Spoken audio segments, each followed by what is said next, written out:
Friends இப்போ வந்து பார்த்தீங்கன்னா அப்பளம் வந்து பொரிக்க போகிறோம். அப்பளம் பொரிக்கணும்னா ஃபஸ்ட்டு கேஸ் ஆன் பண்ணிக்கணும். அப்புறம் கடாயில் எண்ணெய் ஊற்றி சூடாகிறதுக்கு ஒரு 5 நிமிஷம் விட்டுடணும். அது நல்லா சூடாகும். சரிங்களா? ஃபஸ்ட்டு அப்பளம் வந்து நல்லா பொரியணும்னா எண்ணெய் சூடாக இருக்கணும். எண்ணெய் சூடானா மட்டும்தான் அப்பளம் பொரியும். சரிங்களா? அதனால் எண்ணெய் சூடாகட்டும், அதுக்கு வெயிட் பண்ணலாம். இப்போ வந்து நாங்கள் ஒன்று போட்டு பார்க்க போகிறோம், அது பொரியுதா பொரியலையான்ட்டு. எண்ணெய் சூடாக இருந்தால் போட்டுடும்.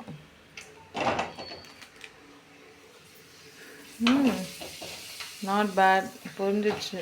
அப்படின்னா என்ன சூடாகிடுச்சுன்னு அர்த்தம். இப்போ என்ன பண்ணலாம், இந்த கிண்ணத்தில் நாங்கள் பொரிச்சு எண்ணெய் இருந்துட்டு வைக்கணும்.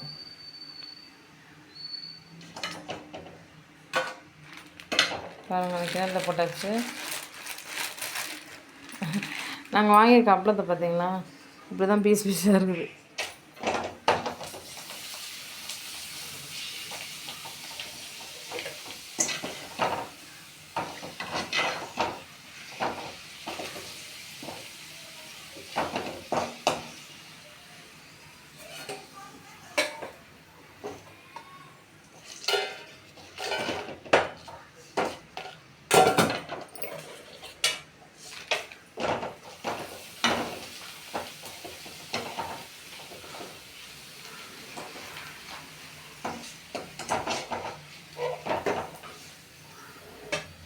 இதெல்லாம் எண்ணெயை நல்லா ஃபில்ட்ரு பண்ணிவிட்டு எடுத்துக்கணும்.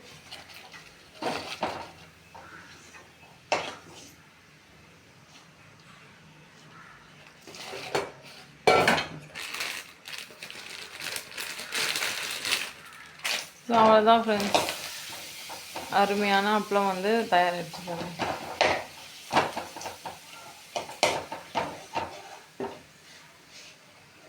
அது தீயத்துக்காட்டி நம்ம என்ன பண்ணணும்னா, பொரிஞ்சதுக்கப்புறம் எண்ணெயிலேருந்து எண்ணெயை விட்டு எடுத்து வச்சிடணும். அப்புறம் கேஸ் ஆஃப் பண்ணிக்கலாம். இது வந்து பார்த்திங்கன்னா, இந்த ஷேப்பே வந்து பார்த்திங்கன்னா இது மாதிரி தான் இருக்குது. புட்டு நாங்கள் வாங்க கடையில் புட்டு தான் வச்சுருந்தாங்க. இருந்தாலும் நல்லாயிருக்குன்னு சொன்னாங்க, புது ஸ்டாக்குன்னு சொன்னாங்க. சரி ஓகே அப்படின்னு சொல்லிட்டு வாங்கினது. எப்படி சூப்பராக இருக்கா எங்களுடைய அப்பளம். நாங்கள் அருமையாக புதிச்சிருக்கோம். கட் பண்ணி பீஸ் பீஸாக. அதுதான் சொன்னேன், இந்த ஆல்ரெடி கட் பண்ணியே வந்துச்சு.